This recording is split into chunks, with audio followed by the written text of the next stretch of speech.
Well, we've all heard about the power of positive thinking. If you think positively, good things will happen. If you think negatively, well, not so much. In essence, your thoughts create your reality. I really do believe this. Do you?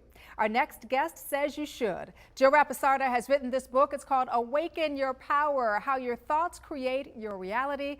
Joe joins us this morning to talk about it. Good morning to you, Joe. Hi, Danielle. Great to And be I here. have to say good to see you, because in the spirit of full disclosure, Joe and I went to high school together. I know we are only 21, so it was just 3 years ago. But as I was reading the book, I have to tell you, I really was surprised to read about some of the things you went through growing up. Tell me about that. Well, Danielle, you know, I had a lot of the challenges. I think the challenges are the things in life that allow us to grow. Okay. But I'd have to say the biggest influence in my life has been my parents. My parents taught my brothers and I at an early age that if we think positively, positive things will happen to us.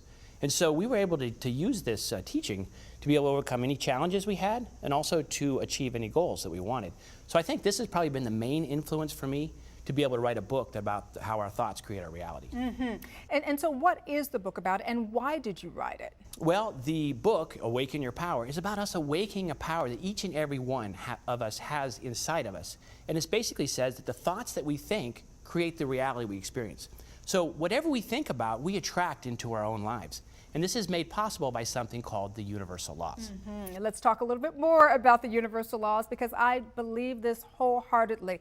But these laws aren't something that you kind of say, and this is how it's going to be, right? It's not like a legal law in that respect. These are the laws of nature and of the universe. And why are they so important, Joe? Well, you know, the universal laws are not man-made laws, but they're rather the universal laws of energy. And they work under the premise that everything in our existence, both physical and non-physical, is made up of energy at this basic core. And that means that you and I, at our most basic level, are made up of energy as well. And as I said, we can control that energy through our thoughts. Mm-hmm. And so whatever we think about, we attract into our own life. So we think about happiness, we attract that. We think about success, we attract that. So whatever we want, we do that. And so the universal laws lay down like a guideline or a set of rules for us to manage our own energy and attract what we want. I think that's great. I want to talk specifically about something like, let's say, karma, mm-hmm. right, or relativity. We're talking about universal laws? Yes, absolutely. You know, the universal laws in general say that everything's energy, and because everything's connected, it always comes back to it. Mm-hmm. So the law of cause and effect, otherwise known as karma, says that the energy you give out through your thoughts and your words and your action will always come back to you in one way or another. So it's in your best interest to always think about things that are positive and happy and stuff, because that's what you want in your own life, right? Mm-hmm, mm-hmm. So and the law of relativity states that your perception of anything is your reality. Mm-hmm. So it basically means about how you think about something is going to determine how that affects for you. For example, if your house burns down, but your family gets out and everyone's okay, mm-hmm. you have two ways of thinking about that. You can focus the fact that you lost your house or that you gained your family.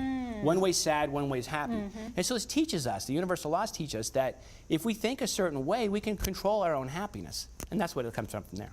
So, you know, as I was reading the book, there was one story that really resonated with me because I read it to my kids and they loved it. It was Compassion to a Kid Named Kyle. When I read it to my kids, they were like, oh my goodness, Mommy. So what I love about the book is the concepts that you talk about aren't just for us grown-ups. There really is no age limit. Oh, no. You know, the universal laws apply to everyone and everything, regardless of how old you are, or even if you're aware of them or you believe in them. They apply anyway. So it's in our best interest to learn about them. The story about a kid named Kyle was about, you know, it shows a story of compassion, where it shows a kid who had been bullied at school, mm-hmm. and, you know, he had had so much of it, he was going to go home and commit suicide. And a stranger came up and showed him compassion and helped change the direction of his life.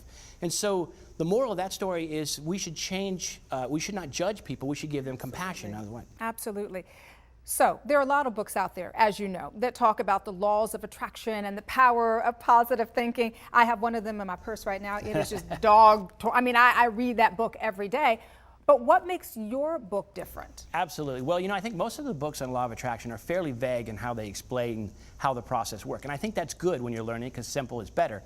But there's times, like when you're having trouble making the law of attraction in your work, make it work in your life, you need to be a little bit more in detail, and my book does that. It also covers all the other universal laws that support the law of attraction. So I think that's different. But I broke my book down into 4 different sections. I think this is the biggest part. The first part is about energy and the universal laws, and that's just basically lays down a foundation for us to use our own energy.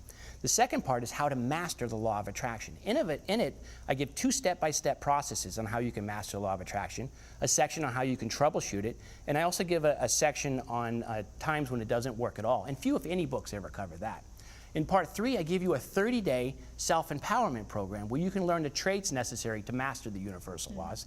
And in part 4, I give you a section where you can use everyday life references for the universal laws. So things like health and happiness and success, you can learn how to use them in your life. So it's really meant to be an instruction manual on how to create with your own mind. In the book, you talk about kind of achieving professional goals like becoming a millionaire, let's say, by a certain age, or personal goals like getting healthy again. For viewers out there watching this morning, what is the takeaway for them? What would you like to leave them with this morning, Joe? Well, I'd like people to know that our thoughts can and do create our reality, and that no matter where you are in life, if you learn to think the right way and focus your thoughts, you can create whatever you want and awaken your power to create that life. A great way to end it, and so good to see you again. Nice seeing you, And can I say you haven't changed since high school? No, you haven't either. Well, thank you. Yeah, oh, he's so sweet. I'll pay you later. Again, the book is called Awaken Your Power, The Secret of Life Revealed, How Your Thoughts Create Your Reality. For more information on Joe or the book, please visit the website, joerapisarda.com.